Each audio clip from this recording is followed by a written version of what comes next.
Hi, my name is Doug VonBehren. I've been blessed to be a part of the ministry since 2008.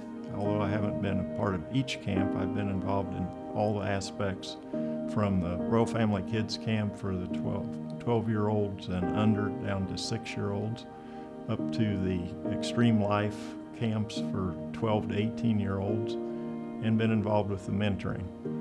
While the camps are an effective way to sow the seeds and to build the initial relationships and to let the kids see that there's something beyond what they've experienced so far, what we've noticed is that to have the lasting impact and actually see life trajectories changed is through ongoing, regular relationships with the kids.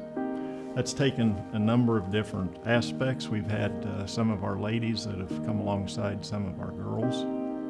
We've had a number of the men do the same with some of the guys. And today we've formalized that in mentoring, and those are for one-on-one sort of relationships. And we have a relatively new ministry called Compass Groups that's designed to go into the group homes.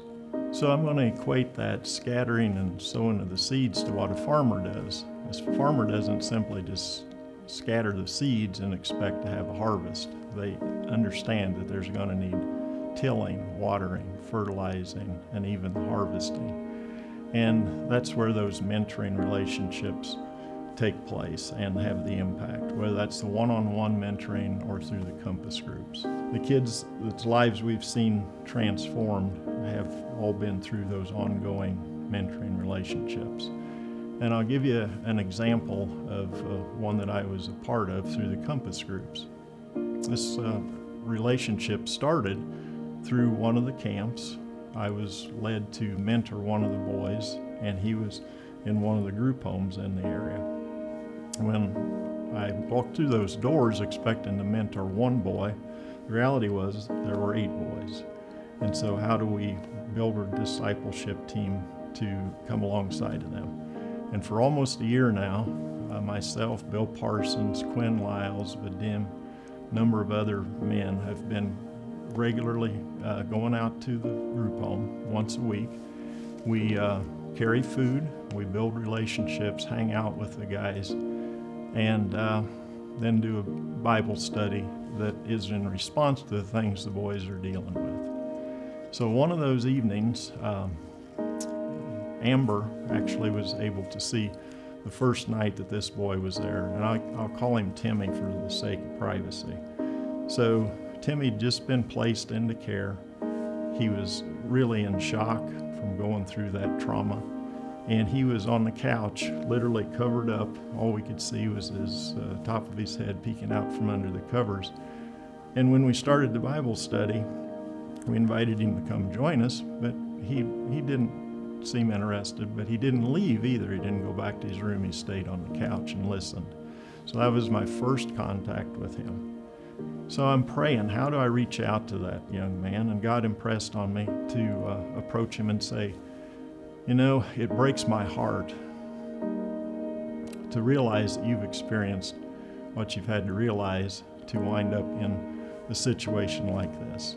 But if you have to be in a situation like this, you're in a really good place. So that was the first 2 weeks. The next week, he joins us at the table. He's a part of the Bible study. A couple weeks later, I'm out on the deck grilling hamburgers. Think it's a nice, cool evening. This is going to be a low-keyed evening. Nothing's going to happen too dramatic because things are just a nice evening. And Timmy comes out on the deck with me. His phone rings and he walks away, takes his phone call, and I'm just thanking God for a nice, peaceful evening, and I'm flipping the burgers, getting ready for the meal. Timmy comes over and he says, "Hey, Mr. Doug, have you ever had a phone call like that?" And I said, "Well, phone call like what? Tell me about it." He says, "Well, that was the man who's claimed to be my dad all these years, who just called to tell me he was going to have a DNA test done to prove that he isn't my dad." I said, "Let's talk about it." And through unpacking the pain and the trauma of that event, we could take him to the Lord, point him to Jesus, and let him know that he's got a heavenly Father who's never going to leave him. A couple weeks later, we're around the table having that same Bible study with the guys, and another boy brings up a very traumatic event, and I said, hey man, I can't reach that pain, but we bring somebody with us. His name's Jesus Christ who can. And I look over at Timmy, and we make eye contact, and Timmy nods. And so from that first week where he's hiding under a blanket to that week where he's making eye contact and acknowledging that Jesus Christ can reach that pain, that's what we get to experience with the ongoing mentoring. You know, we can't schedule those kind of events. We never know when they'll happen, but we can only be there when they happen by being there. So I just encourage you to support this ministry, respond to God's mandate to us as followers of Jesus Christ to care for the orphans and the widows.